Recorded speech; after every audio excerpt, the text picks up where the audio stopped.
Depois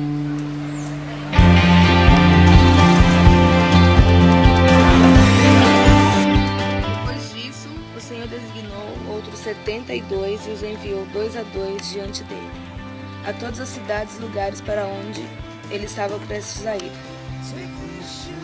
After this, the Lord appointed 72 others and sent them 2 by 2 ahead of him to every town and place where he was to go.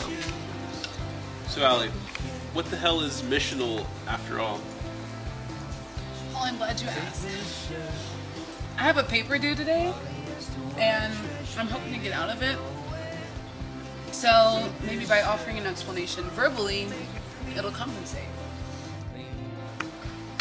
Well, there's a lot of material on this. And I think one of the most difficult aspects of answering this question in my context is not just vomiting out the resources, but actually giving you what I've learned through internalizing some of them. So I'm going to have to weed some things out because otherwise it would just be too much material. But I think as I've studied and as I've read and lived through this experience of going through Masters, one thing I've learned is that missional stands in opposition to institutional church. And it comes from understanding that God's mission is the world and not the church.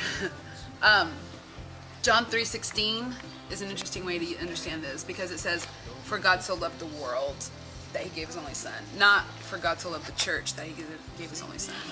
So I think it's really understanding that the church lives for the sake of the world.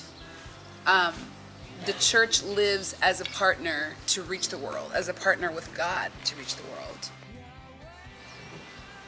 The church is not the ultimate goal. When you say reach the world, what exactly do you mean? Engage the world and go to the world instead of trying to bring the world to us. And so that really shifts our understanding of the church is not a magnet where our goal and the better we are, the more people we have.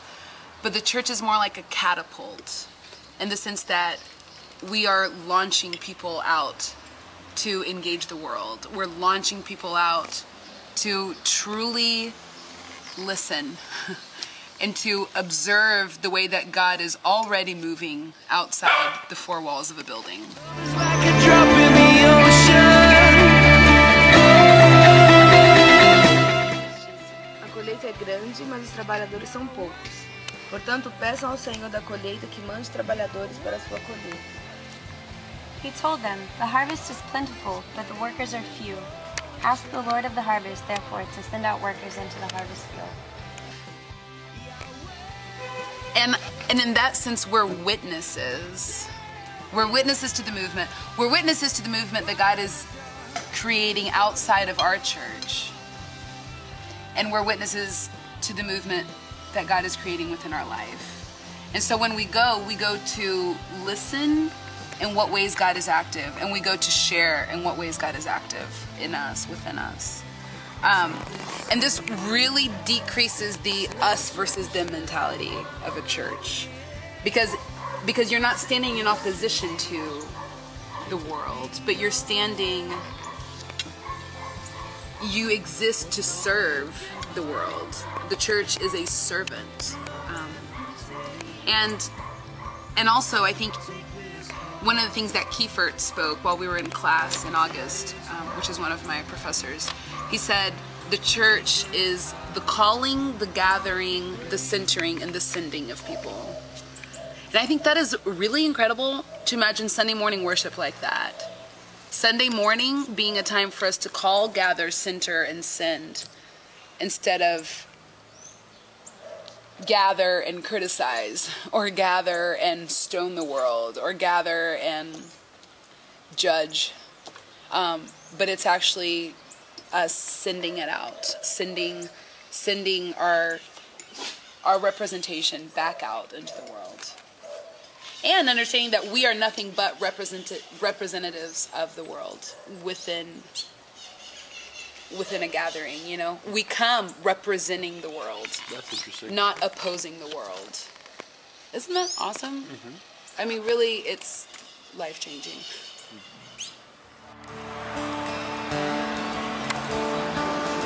Vão, eu vos estou enviando como cordeiros entre lobos. Go, I am sending you out like lambs among wolves. Não levem bolsa, nem saco de viagem, nem sandálias, e não saudem ninguém pelo caminho. Do not take a purse or bag or sandals, and do not greet anyone on the road. Smell and the sound of rain crack down. I am no Superman. I have no answers. I'm sharing with you what has changed my life.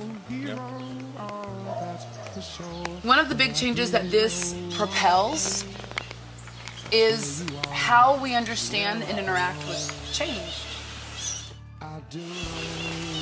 Because institutional church is concerned with technical change. It's concerned from getting from point A to point B. Many times this has to do with numbers. How can we bring more people into this building? They are concerned with being a magnet, with bringing people in. And when I say they, really, I should say us. At least so far. Technical change is very shallow change, right? Like, because it only is concerned with what is visible. Like, technical change is concerned with changing the visible factors.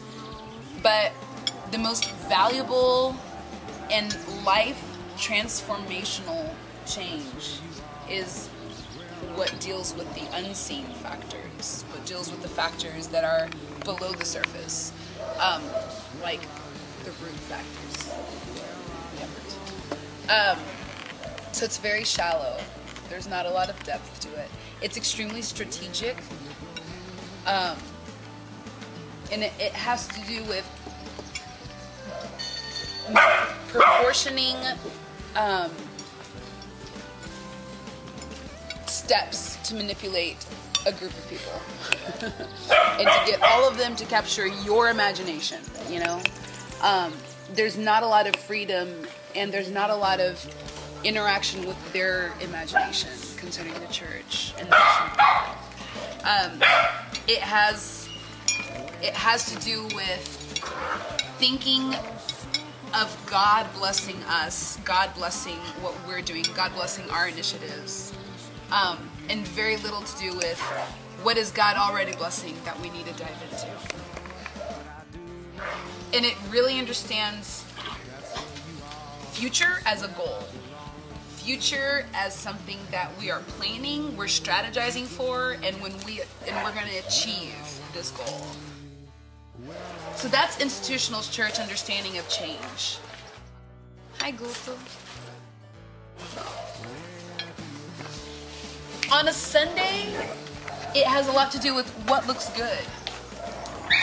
Like what factors and how can we plan this in a way that it looks good, it's entertaining, it looks put together.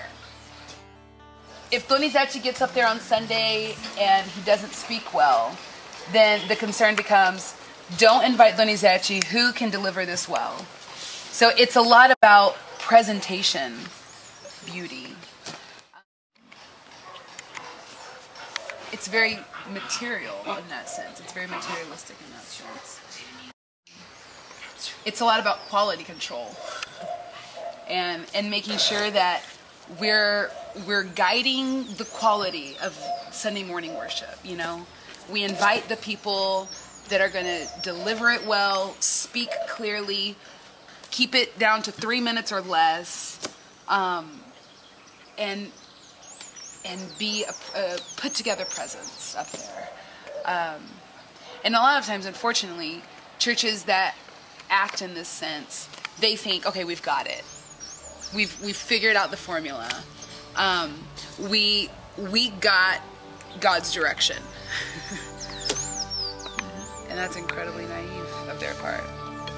So